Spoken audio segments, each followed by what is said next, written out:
ಎಲ್ಲರಿಗೂ ನಮಸ್ಕಾರ. ಇವತ್ತಿನ ಟಾಪಿಕ್ ಬಂದು ಬೆಂಗಳೂರಿನ ಸೆಕೆಂಡ್ ಏರ್ಪೋರ್ಟ್ ಎಲ್ಲಿ ಅಂತ. ನಿಮ್ಗೆ ಗೊತ್ತಿರೋ ಹಾಗೆ ಎಂ ಬಿ ಪಾಟೀಲ್ ಸರು, ನಮ್ಮ ಕರ್ನಾಟಕದ infrastructure minister M B Patil sir ಒಂದು 6ರಿಂದ 7 ಲೊಕೇಶನ್ನ ಪ್ರಪೋಸಲ್ ಮಾಡಿದ್ದಾರೆ. ಸೊ ಈ ಸಂಬಂಧ ತುಂಬ ಲೊಕೇಶನ್ಗಳು ಹರಿದಾಡ್ತಿದೆ. ಕನಕಪುರ, ಮೈಸೂರು ರೋಡು, ಮಾಗಡಿ, ದೊಡ್ಡಬಳ್ಳಾಪುರ, ದಾಬಸ್ಪೇಟೆ, ತುಮಕೂರು, ಅಲ್ಲಿ ಸುಮಾರು 4,500 ಎಕರೆ ಆಗೋಷ್ಟು ಜಾಗನ ಗುರುತಿಸ್ತೀರಿ ಅಂತ ಹೇಳಿದ್ದಾರೆ. ಗುರುತಿಸಿದರೆ ಆಲ್ರೆಡಿ ಪ್ರಪೋಸಲ್ ಕಳಿಸಿದಾರಂತೆ. ಇದು ಎಲ್ಲ ಸ್ಟೋರಿಗಳು ಎಲ್ಲ ಕಡೆ ಹರಿದಾಡ್ತಿದೆ, ನಿಮಗೆಲ್ಲ ಏನು ಹೊಸ್ತೇನಲ್ಲ. ಇದೇ ರೀತಿ HAL ಏರ್ಪೋರ್ಟು ಇತ್ತು, ಇದೆಲ್ಲ ಕಂಪ್ಲೀಟ್ ಚೆನ್ನಾಗಿದೆ. ಈ ಆರ್ಟಿಕಲ್ ಓದಿ ಲಿಂಕಲ್ಲಿ ಹಾಕಿರ್ತೀನಿ. ಇದರೆಲ್ಲ ಹೇಳಿದ್ದಾರೆ ಏನೇನು ಆಗಿದೆ ಹಿಸ್ಟ್ರಿಯಲ್ಲಿ, ಮುಂದೆ ಏನಾಗ್ತಿದೆ, ಎಷ್ಟು ಕೆಪಾಸಿಟಿ ಇದೆ ಬೆಂಗಳೂರು ಏರ್ಪೋರ್ಟು, ಯಾವಾಗ ನಮಗೆ ಏರ್ಪೋರ್ಟು ಹ್ಯಾಂಡ್ಲ್ ಮಾಡೋಕ್ಕಾಗಲ್ಲ ಪ್ಯಾಸೆಂಜರ್ಸು, ಎಲ್ಲ ಡೀಟೇಲ್ಸ್ ಕೊಟ್ಟಿದ್ದಾರೆ. ತುಂಬ ಚೆನ್ನಾಗಿದೆ ಇದು. ಅದೇ ರೀತಿ ದೇವನಹಳ್ಳಿ ಏರ್ಪೋರ್ಟಿಂದ 150 ಕಿಲೋಮೀಟ್ರು ರೇಡಿಯಸಲ್ಲಿ ಯಾವುದು ಹೊಸ ಏರ್ಪೋರ್ಟು 2033ವರೆಗೂ 32ವರೆಗೂ ಮಾಡಬಾರ್ದು ಅಂತ ಇದೆ. ಸೊ 2033 ಆದಮೇಲೆ ಪಬ್ಲಿಕ್ ಪರ್ಪಸ್ ಯೂಸ್ ಮಾಡ್ಬೋದು, ಸಿವಿಲ್ ಪರ್ಪಸ್ ಯೂಸ್ ಮಾಡ್ಬೋದು. ಸೊ ಆ ಸಂಬಂಧ ತಮಿಳ್ನಾಡವರು ಹೊಸೂರು ಹತ್ರ ಒಂದು ಲೊಕೇಶನ್ನ ಗುರುತಿಸಿದ್ದಾರೆ, ನಮ್ಮವರು ಒಂದು 7 ಕಡೆ ಲೊಕೇಶನ್ನ ಗುರುತಿಸಿದ್ರಿ ಅಂತ ಹೇಳ್ತಿದ್ದಾರೆ. ಅದೆಲ್ಲ ಸ್ಟೋರಿಗಳು ನಿಮ್ಗೆ ಗೊತ್ತಿರೋ ವಿಷಯನೇ. ಇವತ್ತು ನಾನು ನಿಮಗೆ ಬಂದಿರೋದು ಏನಂದರೆ, ಏರ್ಪೋರ್ಟ್ ಸೆಲೆಕ್ಷನ್ ಹೆಂಗಾಗುತ್ತೆ, on what basis airport selection will be made ಅನ್ನೋ ಡೀಟೇಲ್ಸ್ ಎಲ್ಲ ನಿಮಗೆ ತಿಳಿಸ್ಕೊಡ್ತೀನಿ. ಏರ್ಪೋರ್ಟು ಸೆಲೆಕ್ಟ್ ಮಾಡೋದು ಹೆಂಗೆ ಅಂದರೆ, ಅದು ಒಂದು ತುಂಬ ಕಾಂಪ್ಲೆಕ್ಸ್ ಟಾಪಿಕ್ಕೇ ಇದೆ. ಏಕೆ ಅಂದರೆ ಅದು ಜನ್ರೇಷನಿಂದ ಜನ್ರೇಷನ್ಗೆ ಉಳಿಯೋವಂಥ ಇನ್ಫ್ರಾಸ್ಟ್ರಕ್ಚರು. ಈಗ ಒಂದು ಹುಡುಗಿನ ತರಬೇಕು ಅಂದರೆ ನೀವು ಎಷ್ಟು ಒಂದು 6-7 ಕಡೆ ಕೇಳ್ತೀರಾ, ಅದಕ್ಕೆ ಒಂದು 6-7 ಜನನ ಕರ್ಕೊಂಡು ಹೋಗ್ತೀರಾ.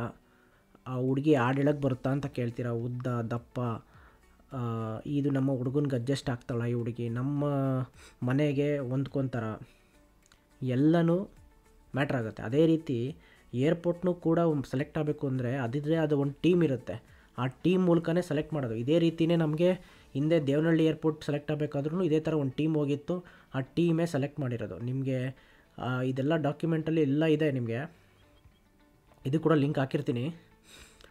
ಸೊ ನಿಮಗೆ ಇಲ್ಲಿ ನೋಡೋದಾದರೆ, ಈ ಬ್ರ್ಯಾಂಡ್ ಬೆಂಗಳೂರು ಏನಿದೆ, ಈ ಟಾಪಿಕ್ಕು ಇವಾಗಿಂದ ಸ್ಟಾರ್ಟ್ ಆಗಿರೋದಲ್ಲ. 1990ರಲ್ಲೇ ಈ IT ಬೂಮ್ ಆದಾಗೆ IT ಸ್ಟಾರ್ಟ್ ಆಗಿತ್ತಲ್ಲ ಬೆಂಗಳೂರಲ್ಲಿ, ಅವಾಗಿಂದನೇ ಇದೆ. ಅದೇ ಸಂಬಂಧ ಏರ್ಪೋರ್ಟ್ ಬೇಕು ನಮ್ಮ ಬೆಂಗಳೂರಿಗೆ ಅಂತ ಒಂದು ಐಡಿಯಾ ಮಾಡಿ ಡಿಸೈನ್ ಮಾಡಿದ್ದಾರೆ ಎಲ್ಲ. ಇದೆಲ್ಲ ಡೀಟೇಲ್ಸು ಲಾಂಗ್ ಸ್ಟೋರಿ, ನಿಮಗೆಲ್ಲ ಡೀಟೇಲ್ಸ್ ಹಾಕಿರ್ತೀನಿ ವಿಡಿಯೋದಲ್ಲಿ.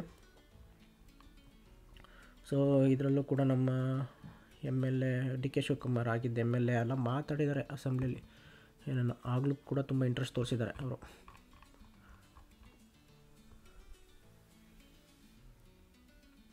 ಸೊ ಇದೇ ಸಂಬಂಧ ಸುಮಾರು ಒಂದು 6 ಲೊಕೇಶನ್ನ ಗುರುತಿಸಿದರು. ಆ ಲೊಕೇಶನ್ಗಳಲ್ಲಿ ಮಾಲೂರು, ಕೆಂಗೇರಿ, ವಿಜಯಪುರ, ದೇವನಹಳ್ಳಿ, ಯಲಹಂಕ ಹತ್ರ ಎಲ್ಲ ಗುರುತಿಸಿದರು. ಇದನ್ನೆಲ್ಲ ನೋಡಿದಾಗ ನಿಮಗೆ ಒಂದೊಂದು ಲೊಕೇಶನಲ್ಲಿ ಒಂದೊಂದು ಫೀಡ್ಬ್ಯಾಕ್ ಕೊಟ್ಟು ರಿಜೆಕ್ಟ್ ಮಾಡಿದ್ದಾರೆ. ಈಗ ಮಾಲೂರು ಹತ್ರ ಅಲ್ಲಿ ಜಾಗ ಇಲ್ಲ ಅಂತ ರಿಜೆಕ್ಟ್ ಮಾಡಿದ್ದಾರೆ. ಏರ್ ಸ್ಟ್ರಿಪ್ಪು ಅಂದರೆ ಅದು ಫ್ಲೈ ಆಗೋಕ್ಕಿರ್ತಲ್ಲ, ಆ ಏರ್ ಸ್ಟ್ರಿಪ್ ಇಲ್ಲ ಅಂತ ರಿಜೆಕ್ಟ್ ಮಾಡಿದ್ದಾರೆ. ಕೆಂಗೇರಿ 1 ಅಂದರೆ ಕೆಂಗೇರಿ 1 ಹೋಬಳಿಯಲ್ಲಿ ಕೂಡ ಅಲ್ಲೂ ಕೂಡ ರಾಕಿ ಇದೆ, ಮತ್ತು ಮೌಂಟೇನ್ ಅದು ಬೆಟ್ಟ ಗುಡ್ಡಗಳಿರೋದ್ರಿಂದ ಅಲ್ಲೂ ಕೂಡ ಆಗಿಲ್ಲ. ಅದೇ ರೀತಿ ಕೆಂಗೇರಿ ಟು ಇನ್ನೊಂದು ಲೊಕೇಶನ್ನು, ಅದು 22 ಕಿಲೋಮೀಟ್ರು HAL ಏರ್ಪೋರ್ಟಿಂದ, ಅದು ಕೂಡ ರಿಜೆಕ್ಟ್ ಆಗಿದೆ. ಆಗ ಏರೋಡ್ರಮ್ ಇತ್ತು, ಅದಾದ ನಂತರ ಏರ್ಪೋರ್ಟ್ ಆಗಿ ಕನ್ವರ್ಟ್ ಆಯಿತು ಸ್ವಲ್ಪ ದಿನ ಆದಮೇಲೆ. ಸೊ ವಿಜಯಪುರದಲ್ಲೂ ಕೂಡ ಒಂದು, ವಿಜಯಪುರ ಬಂದು ನಿಮಗೆ ಇದು ವಿಜಯಪುರ, ಆ್ಯಕ್ಚುಲಿ ವಿಜಯಪುರ ಅಂತ ನಾವೆಲ್ಲ ಅದು ಆಡುಭಾಷೆಯಲ್ಲಿ ಮಾತಾಡ್ತೀವಿ. ಅದು ವಿಜಯಪುರ ಬಂದು ದೇವನಹಳ್ಳಿ ತಾಲೂಕಿಗೆ ಬರುತ್ತೆ. ಈಗ ಅದು ಕೂಡ 55 ಕಿಲೋಮೀಟ್ರ್ ದೂರದಲ್ಲಿದೆ. ಸೊ ಇದನ್ನು ಫ್ಲ್ಯಾಟ್ ಆಗಿದೆ, ಇದು ದೇವನಹಳ್ಳಿ ಮತ್ತು ಹೊಸಕೋಟೆಗೆ ತುಂಬ ಕನೆಕ್ಟಿಂಗ್ ಇದೆ ಅಂತೆಲ್ಲ ಹೇಳಿದ್ದಾರೆ. ಅದೇ ರೀತಿ ಲೊಕೇಶನ್ನು ರಿವ್ಯೂ ಮಾಡಿದ್ದಾರೆ. ಇದರಲ್ಲಿ ಪೆಟ್ರೋಲ್ ಜಾಸ್ತಿ ಖರ್ಚಾಗುತ್ತೆ, ಸುಮಾರು 35 ಕೋಟಿ ಪರ್ ಇಯರ್ ವೇಸ್ಟ್ ಆಗುತ್ತೆ ಅಂತೆಲ್ಲ ಬರೆದಿದ್ದಾರೆ ಈ ರಿಪೋರ್ಟಲ್ಲಿ. ಸೊ ಯಲಹಂಕದಲ್ಲಿ ಇರೋದಿಲ್ಲ ಇಂಡಿಯನ್ ಏರ್ಫೋರ್ಸ್, ಆ ಜಾಗನೂ ಕೂಡ ಥಿಂಕ್ ಮಾಡಿದ್ದಾರೆ, ಯೂಸ್ ಮಾಡ್ಬೋದಾ ಅಂತ. ತುಂಬ ಅಳೆದು ತೂಗಿ ಡಿಸೈಡ್ ಮಾಡಿರ್ತಾರೆ. ದೇವನಹಳ್ಳಿ ಏರ್ಪೋರ್ಟ್ ಬಗ್ಗೆಯೂ ಅಷ್ಟೇ ತುಂಬ ಯೋಚನೆ ಮಾಡಿರೋದು ಜಾಗನ. 4,500 ಎಕರೆ ಇದೆ ದೇವನಹಳ್ಳಿ ಏರ್ಪೋರ್ಟು. ಅದು ನಮಗೆ ನ್ಯಾಷನಲ್ ಹೈವೇ ಆ್ಯಕ್ಸಸ್ ಇದೆ, ಅದೆಲ್ಲ ಇಲ್ಲೆಲ್ಲ ಕೊಟ್ಟಿದ್ದಾರೆ.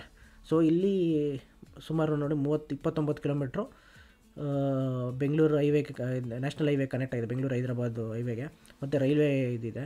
ಅದೇ ರೀತಿ ಮಿನಿಸ್ಟ್ರು ಆಫ್ ರೈಲ್ವೇಸು ಮತ್ತು ಸ್ಟೇಟ್ ಗೌರ್ಮೆಂಟು ಎಲ್ಲರೂ ಕೂಡ ಅಪ್ರೂವಲ್ ಕೊಟ್ಟಿದ್ದಾರೆ. ಸೊ ಇದು ತುಂಬ ಪ್ರೋಸೆಸ್, ಇದಕ್ಕೆ ಎಲ್ಲರದನ್ನು ಅಪ್ರೂವಲ್ ತಗೊಂಡು ಈ ಏರ್ಪೋರ್ಟ್ ಮಾಡೋದ್ರಿಂದ ಗಾಳಿ ಏನೂ ತೊಂದರೆ ಆಗಲ್ಲ, ಸೌಂಡ್ ಏನು ಏರ್ ಪೊಲ್ಯೂಷನ್ನು, ಸೌಂಡ್ ಪೊಲ್ಯೂಷನ್ನು, ಬೆಟ್ಟ ಗುಡ್ಡಗಳನ್ನ ಒಡೆದಾಕ್ತಿರ ಫಾರೆಸ್ಟಿಂದ ಎಲ್ಲದ್ರಿಂದನೇ NOC ತೊಗೊಂಬರ್ಬೇಕು. ಇದೆಲ್ಲ ಪ್ರೋಸೆಸ್ ಇದೆ ಈ ಡಾಕ್ಯುಮೆಂಟಲ್ಲಿ. ಸುಮ್ಮನೆ ಏಕದಮ್ ಏರ್ಪೋರ್ಟ್ ಮಾಡಬೇಕು ಅಂತ ಮಾಡೋಕ್ಕೆ ಅದು ಯಾವುದೋ ಒಂದು ಪಕ್ಕದ ಮನೆ ಲೇಔಟ್ ಅಲ್ಲ ಅದು. ಸೊ ತುಂಬ ದೊಡ್ಡ ಟಾಪಿಕ್ ಇದು. ಇದ್ರ ಸಂಬಂಧ ಅಳೆದು ತೂಗಿ ತೊಗೊಂಬರೋದು, ಆಯಿತಾ. ಏನಕ್ಕೆ ಹೇಳ್ತಾ ಇದ್ದೀನಿ ಈ ಮಾತನ್ನ ಅಂದರೆ, ತುಂಬ ಜನ ನನ್ನ ರಿಕ್ವೆಸ್ಟ್ ಮಾಡಿಕೊಂಡ್ರು ಇದ್ರ ಬಗ್ಗೆ ತಿಳಿಸ್ಕೊಡಿ ಅಂತ. ತುಂಬ ಹಳ್ಳಿಗಳ ಕಡೆ ಗಾಳಿ ಸುದ್ದಿಗಳು ಬರ್ತಾಯಿದೆ, ಜಮೀನುಗಳ ರೇಟ್ಗಳೆಲ್ಲ ಗಗನಕ್ಕೆ ಹೋಗ್ತಿದೆ. ತುಂಬ ಜನ ಸೈಟ್ಗಳು ಮಾಡಿಬಿಟ್ಟು ಮಾರ್ತಿದ್ದಾರೆ, ನಮ್ಮ ಏರಿಯಾದಲ್ಲಿ ಬರುತ್ತೆ ಅಂತ ಹೇಳಿ ಮಾರ್ತಿದ್ದಾರೆ. ನೆಲಮಂಗಲ ಸೈಡ್ ಮಾರ್ತಿದ್ದಾರೆ, ತಿರ್ಗಾ ಕನಕಪುರ ಸೈಡ್ ಎಲ್ಲ ಜಮೀನು ರೇಟ್ ಜಾಸ್ತಿ ಆಗ್ತಾಯಿದೆ ಏರ್ಪೋರ್ಟಿಂದ ಅಂತ ಎಲ್ಲ ಹೇಳಿದ್ರು. ಸೊ ನೀವು ಒಂದು ಅರ್ಥ ಮಾಡ್ಕೊಬೇಕು, ಇವತ್ತು ದೇವನಹಳ್ಳಿ ಏನೇ ಒಂದು ಏರ್ಪೋರ್ಟ್ ಆಗಿದ್ದರೂ ಕೂಡ ಇದು ಒಂದು 25 ವರ್ಷಗಳ ಪರಿಶ್ರಮ. ಸೊ ನಿಮಗೆ 25 ವರ್ಷ ಕಾಯೋ ಟೈಮ್ ಇದೆಯಾ ಅಂದರೆ ಹತ್ತು ಕಡೆ ಕೂಡ ಆಗ್ಬೋದೇನೋ, ಎಲ್ಲ ಒಂದು ಕಡೆ ಸೆಕೆಂಡ್ ಏರ್ಪೋರ್ಟ್ ಬರೋದಲ್ಲ, ಹತ್ತು ಕಡೆನೂ ಡೆವಲಪ್ ಆಗ್ಬೋದು. ಅದೇ ರೀತಿ ದೇವನಹಳ್ಳಿ ಇದು ಸಕ್ಸಸ್ ಆದಂಗೆ ಬೇರೆ ಕಡೆನೂ ಏರ್ಪೋರ್ಟ್ ಸಕ್ಸಸ್ ಆಗುತ್ತೆ ಅನ್ನೋದು ಒಂದು ಬೇರೆ ಸಬ್ಜೆಕ್ಟ್ ಅದು.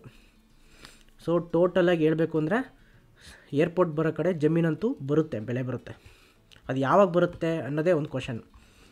ಸೊ ಇದು ಕೂಡ ರಿಪೋರ್ಟು ತುಂಬ ಹಳೆಯ ರಿಪೋರ್ಟ್. ಇದು ಎಕ್ಸಿಕ್ಯೂಟ್ ಆಗೋಕ್ಕೆ ತುಂಬ ವರ್ಷಗಳಾಯಿತು. 2005 ನಾವು ಗುದ್ಲಿ ಪೂಜೆ ಮಾಡಿರೋದು ದೇವನಹಳ್ಳಿ ಏರ್ಪೋರ್ಟ್ಗೆ. ಸೊ ಅದೇ ರೀತಿ ನಾವು ಈಗ ಇಲ್ಲಿಗೆ ಹೋಗೋಣ. ಈಗ ಲೊಕೇಶನ್ ನೋಡೋಣ. ಈಗ ನಮಗೆ ಬಂದಿರೋ ಮಾಹಿತಿ ಪ್ರಕಾರ KDBಯಿಂದ ಸುಮಾರು 6 ಲೊಕೇಶನ್ನ ಗುರುತಿಸಿದ್ದಾರೆ. ಆ್ಯಕ್ಚುಲಿ ಇನ್ನೊಂದಿದೆ ಅಂತ ಹೇಳ್ತಿದ್ದಾರೆ, ಬಟ್ ಅದ್ರ ಬಗ್ಗೆ ಮಾಹಿತಿ ಇಲ್ಲ. ಬಟ್ ಸದ್ಯಕ್ಕೆ ನಮ್ಗೆ ಗೊತ್ತಿರೋ 6 ಲೊಕೇಶನ್ನ ಇಲ್ಲಿ ಮೆನ್ಷನ್ ಮಾಡಿದ್ದೀನಿ. ಇದು ಕುಣಿಗಲ್ಲು ಮತ್ತು ಮಾಗಡಿ ಮಧ್ಯದಲ್ಲಿ, ಅಂದರೆ ಸೋಲೂರು ಹತ್ರ ಒಂದಿದೆ, ಮತ್ತು ಕುಣಿಗಲ್ಲು ಮತ್ತು ಮಾಗಡಿ ತಾಲೂಕು ಎರಡಕ್ಕೂ ಹತ್ತಿರ ಇರುವಂಥ ಒಂದು ಲೊಕೇಶನ್ ಇದೆ ಆಪ್ಷನ್ 2 ಆಗಿ. ಆಪ್ಷನ್ 3 ಆಗಿ ನೆಲಮಂಗಲ ತಾಲೂಕಿಗೆ ಇನ್ನೊಂದು ಗುರುತಿಸಿದ್ದಾರೆ. ಅದೇ ರೀತಿ ಆಪ್ಷನ್ 4 ದೊಡ್ಡಬಳ್ಳಾಪುರದಲ್ಲೊಂದು ಗುರುತಿಸಿದ್ದಾರೆ. ಅದೇ ರೀತಿ ಇನ್ನೊಂದು ಆಪ್ಷನ್ 5 ಬಂದು ಇದು ತುಮಕೂರು ತಾಲೂಕು ಮತ್ತು ನೆಲಮಂಗಲ ತಾಲೂಕು ಮತ್ತು ದೊಡ್ಡಬಳ್ಳಾಪುರ ತಾಲೂಕು ಹೊಂದ್ಕೊಂಡಿರೋಂಗೆ ಒಂದು ಲೊಕೇಶನ್ನ ಗುರುತಿಸಿದ್ದಾರೆ. ತಿರ್ಗಿ ಅದಾದ ನಂತರ ನಮಗೆ 6th ಆಪ್ಷನ್ ಆಗಿ ಹಾರೋಹಳ್ಳಿ ತಾಲೂಕಲ್ಲಿ ಒಂದು ಗುರುತಿಸಿದ್ದಾರೆ. ಸೊ ಈ 6 ಲೊಕೇಶನ್ನ ಮ್ಯಾಪು ಅವೈಲೇಬಲ್ ಇದೆ ನಮ್ಮ ಹತ್ರ, ಎಕ್ಸಾಕ್ಟ್ ಲೊಕೇಶನ್ ಎಲ್ಲಿ ಬರುತ್ತೆ ಅಂತ. ಇದರಲ್ಲಿ ಯಾವುದು ಬಗ್ಗೆ ನಿಮಗೆ ರಿವ್ಯೂ ಬೇಕು ಅನ್ನೋದನ್ನ ಕಮೆಂಟ್ ಸೆಕ್ಷನಲ್ಲಿ ಕಮೆಂಟ್ ಮಾಡಿ. ಇಂಡಿವಿಜುವಲಾಗಿ ಯಾವ ಲೊಕೇಶನ್ಗೆ ಏನು ಸ್ಟ್ರೆಂತ್ ಇದೆ ಮತ್ತು ಡ್ರಾಬ್ಯಾಕ್ ಇದೆ ಅದ್ರ ಬಗ್ಗೆ ಎಲ್ಲ ನಾನು ನಿಮಗೆ ನೆಕ್ಸ್ಟ್ ಡೇಸಲ್ಲಿ ತಿಳಿಸ್ಕೊಡ್ತೀನಿ. ಯಾವುದ್ರ ಮೇಲೆ ಕಮೆಂಟ್ ಜಾಸ್ತಿ ಬಂದಿರುತ್ತೋ ಅದ್ರ ಪ್ರಕಾರ ರಿವ್ಯೂ ಮಾಡೋಣ. ಇಲ್ಲ ಈ 3 ಒಂದೇ ಸತಿ ತೊಗೊಂಡೋದ್ರೂ ರಿವ್ಯೂ ಮಾಡ್ತೀನಿ. ದಯವಿಟ್ಟು ಕಮೆಂಟ್ ಮಾಡಿ, ಮತ್ತು ಹಾಗೆ ಅದೇ ರೀತಿ ಸಬ್ಸ್ಕ್ರೈಬ್ ಮಾಡಿ. ಇದೇ ರೀತಿ ನಮಗೆ ಪ್ರೋತ್ಸಾಹ ಮಾಡಿ, ಚಾನಲ್ನ ಸ್ವಲ್ಪ ಬೆಳೆಸೋಣ ಚೆನ್ನಾಗಿ. ಎಲ್ಲ ಕನ್ನಡದವ್ರಿಗೆ ಹೆಲ್ಪ್ ಆಗಲಿ ಅನ್ನೋದ್ರಿಂದ ನನ್ನ ಉದ್ದೇಶ ವಿಡಿಯೋ ಮಾಡಿರೋದು. ಈ ಇನ್ಫಾರ್ಮೇಷನ್ ಕೊಡೋ ಉದ್ದೇಶನೇ ಅದು, ನಿಮ್ಮ ಜಾಗದ ಬೆಲೆ ನಿಮ್ಗೆ ಗೊತ್ತಿರಬೇಕು ಅಂತ. ಇದರಿಂದ ಯಾವುದೇ ರೀತಿ ಜಾಗ ತೊಗೊಳ್ರಿ, ಸೆಲ್ ಮಾಡಿರಿ ಅಂತ ನಾನು ನಿಮ್ಗೆ ಹೇಳ್ತಾ ಇಲ್ಲ. ಜಾಗಗಳನ್ನ ಹೋಲ್ಡ್ ಮಾಡಿರೋರು, ಇಲ್ದಿದ್ದವರು ತೊಗೊಳಕ್ಕಾದರೆ ತೊಗೊಳ್ಳಿ ಎಲ್ಲಾದರೂ ಒಂದು ಕಡೆ. ಬಟ್ ನೋಡ್ಬಿಟ್ಟು ನಾವು ಎಲ್ಲೂ ಲೊಕೇಶನ್ನ ಯಾವುದೇ ಕಾರಣಕ್ಕೂ ನಾನು ರೆಕಮೆಂಡ್ ಮಾಡ್ತಿಲ್ಲ. ಲಾಸ್ಟ್ ವೀಡಿಯೋದಲ್ಲಿ ತುಂಬ ಜನ ರೆಸ್ಪಾನ್ಸ್ ಚೆನ್ನಾಗಿ ಮಾಡಿದ್ದೀರಾ, ನನಗೆ ತುಂಬ ಖುಷಿಯಾಗಿದೆ. ಇದೇ ರೀತಿ ವೀಡಿಯೋಸ್ ನಾನು ಮಾಡ್ತಾಯಿರ್ತೀನಿ, ದಯವಿಟ್ಟು ಪ್ರೋತ್ಸಾಹ ಮಾಡಿ. Rupai Raja